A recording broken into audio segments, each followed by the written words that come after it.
Here we are today at the Granocean shipyard, where we have the opportunity to compare two stunning brand new W-72 Power Luxury Catamarans. Two 72s, two very different layouts, two very different treatments for two very different owners. One set up for a large family, one set up for maximum entertaining. So the differences on hull 5 to hull number 3, the main differences at least, is that we've got the really lovely tender lift system on this particular boat. So this goes underwater about this deep, allows you to drop your dinghy and it'll just float off and leaves you with a great beach platform for the kids to swim off and so on. Whereas on hull number 3 we have the fixed platform, which gives you more real estate. Over here we've got a really big family that own this boat. They want to dine together. There's seating for 12 people in some style and comfort. It's a really nice setup, this. And then we've deployed the bar. So we've got a really lovely breakfast bar, seating along the front and refrigeration and so on at the back. Different feel on this boat to number 3. So we're in the cockpit on W-72 number 3. And I wanted to talk a little bit about the changes that we made even in the cockpit layout. So this boat has got the fixed platform, which is incredible extra real estate really for an owner, with a massive sun lounging area back here. Enormous sun pads back here, of course, with a bit of storage underneath them, which we really like. Number 5 has the high-low tender lift on it. Very different approach. And then you'll see that the cockpit itself has been set up for maximum capacity for entertaining and catering. There's dining here for probably 14 people, maybe more at a pinch. Fold out tables, really nice work on the joinery, by the way. The cockpit itself opens up to this really expansive saloon and main living area, which we'll explore in a minute.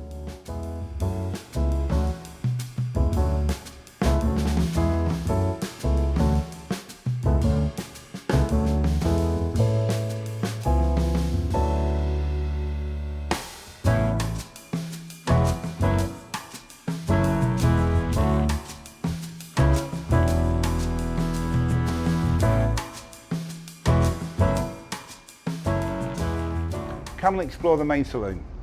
This area is given over almost entirely to the owner and relaxation.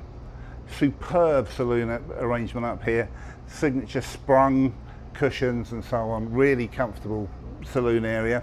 And we've also set this particular hull up with the lower helm station. We said that this boat was set up for maximum capacity catering. I'm sat here at the breakfast bar. It's a really nice little serving area, coffee machine down there, very essential wine fridge just below me here. Really nice place to hang out and have your coffee and croissant in the morning. More huge dining capacity down here, easily seating there for 1, 2, 3, 4, and 8 people in comfort, if not more. And then a really nice lounge that connects to the cockpit with the expansive doors that have opened up completely and disappeared from view. Now this, you will see, is really different from the way that hull number 5 wanted to use the boat. He's got a galley up. In this boat, our galley is down. I'll take you down to that shortly. So again, tweaks and differences, making life on board different depending upon the circumstances of each owner.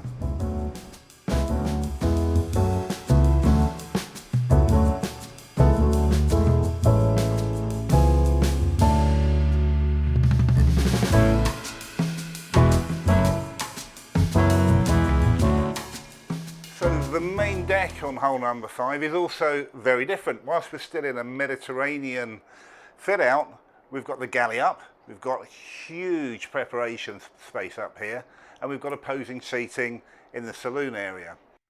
Plenty of preparation space, twin sink, family size dishwasher. Then when you come around, we've gone for drawer refrigeration with freezer and ice storage underneath. Plenty of cabinetry everywhere to keep your supplies. It's a really nice place to cook from because you've got a panoramic view all the way around the boat. And for a family where perhaps you're preparing the food together, it's nicer to have the galley up, whereas on hull number 3 we had the galley down aft where the crew would be doing the work for you. 272s, two very different treatments of them.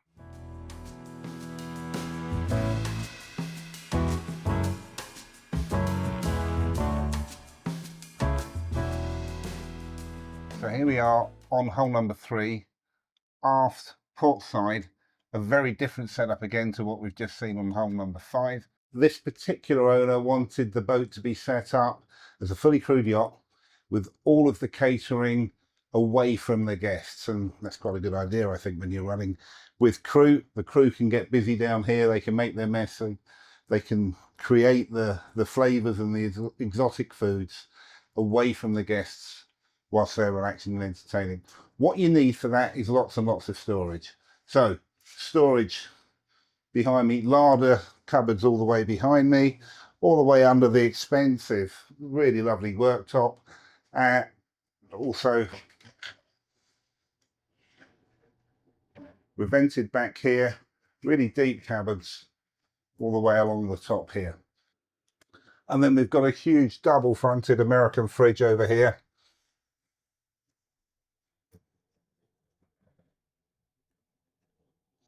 A dream for any chef there, with really nice drawer freezer unit below. Larder at the back. As we work our way forward, really well set up for the crew.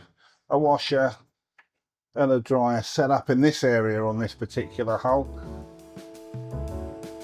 So we've got a completely flat cockpit, no steps all the way through the saloon, and then the lovely forward facing door. Come and have a look at this.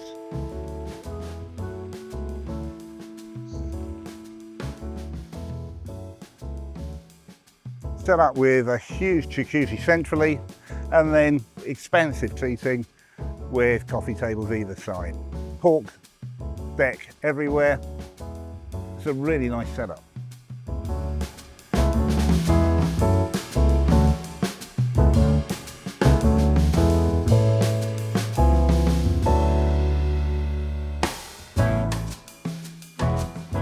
So we arrive on the bow on hull number 5 through the signature W series front opening door.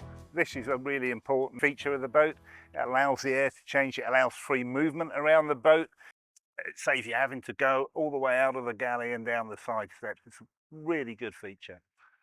Now, 272 side by side, two very different bow treatments. And the hull number 5 is set up very much for the family, as we discussed inside.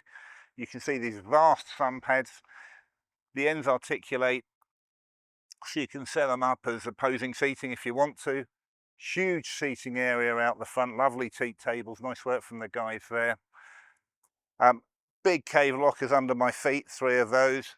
Number 3, if you remember, had the big whirlpool bath on the bow. Well, this is set up for the family to hang out and kick back on. I think it's a really nice job.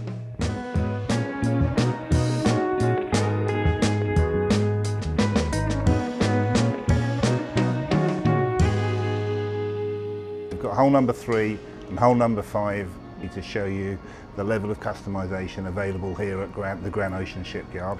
In their final preparation, both to be shipped. One's going to Europe, one's going to the Americas and on to Bahamas, to identical platforms with very different interiors.